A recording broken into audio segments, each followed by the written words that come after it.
दोस्तों, आज की कहानी का नाम है महाराज का सपना।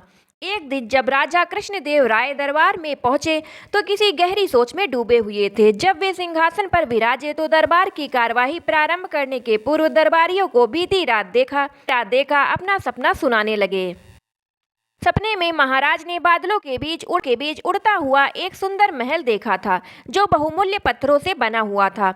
हरा भरा बगीचा और फव्वारा उस महल की शोभा बढ़ा रहे थे। इतने में ही सपना टूट गया था, किंतु महाराज उसे भुला नहीं पा रहे थे। उन्होंने दरबारियों से पूछा कि इस सपने का क्या अर्थ है, क्या यह सपना पूरा करने योग्य है।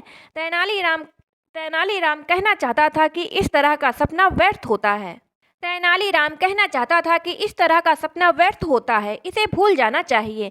किंतु उसके कहने से पहले ही राजगुरु बोल पड़ा, महाराज, मेरे विचार में आपको ये सपना इसलिए आया ताकि आप इसे पूरा कर सके। आपको अपने सपनों के महल का निर्माण करवाना चाहिए। राजगुरु लोभी और धूर्त प्रवृत्ति का व्यक्ति था। वह चाहता था कि महल निर्माण की जिम्मेदारी उसे दे दी जाए ताकि वह निर्माण में व्यय किए जाने वाले धन को स्वयं हड़प ले।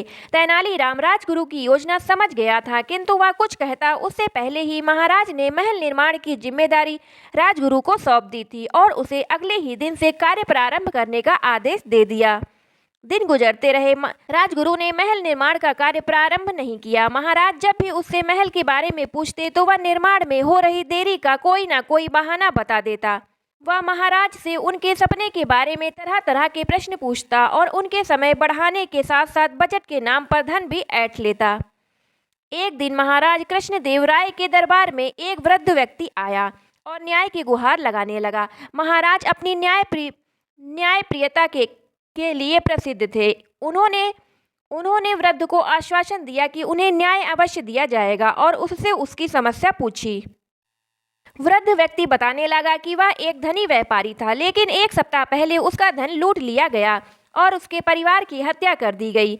महाराज से पूछा कि क्या वह जानता है कि ऐसा किसने किया। वृद्ध व्यक्ति बोला, कल रात मुझे एक सपना आया और उसमें मैंने देखा कि महाराज, आपने और राजगुरु ने मेरा धन लूटा है और मेरे परिवार की हत्या की है।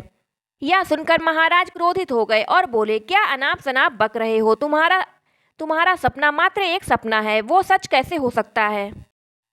वृद्ध व्यक्ति ने उत्तर दिया, मैं उस राज्य का निवासी हूँ जहाँ के राजा ने एक सपना देखा और जब उस असंभव सपने को पूर्ण करने में लगा हुआ है तो अवश्य ही मेरा सपना भी सच ही होगा। उत्तर सुनकर महाराज को अपनी गलती का एहसास हुआ। उन्होंने ध्यान से वृद्ध व्यक्ति को देखा और समझ गए कि वह तेनालीराम ही है। वो वेश बदलकर उन्हें उनकी गलती समझाने आया है। उन्होंने उसी समय अपने सपनों का महल बनाने का आदेश निरस्त कर दिया।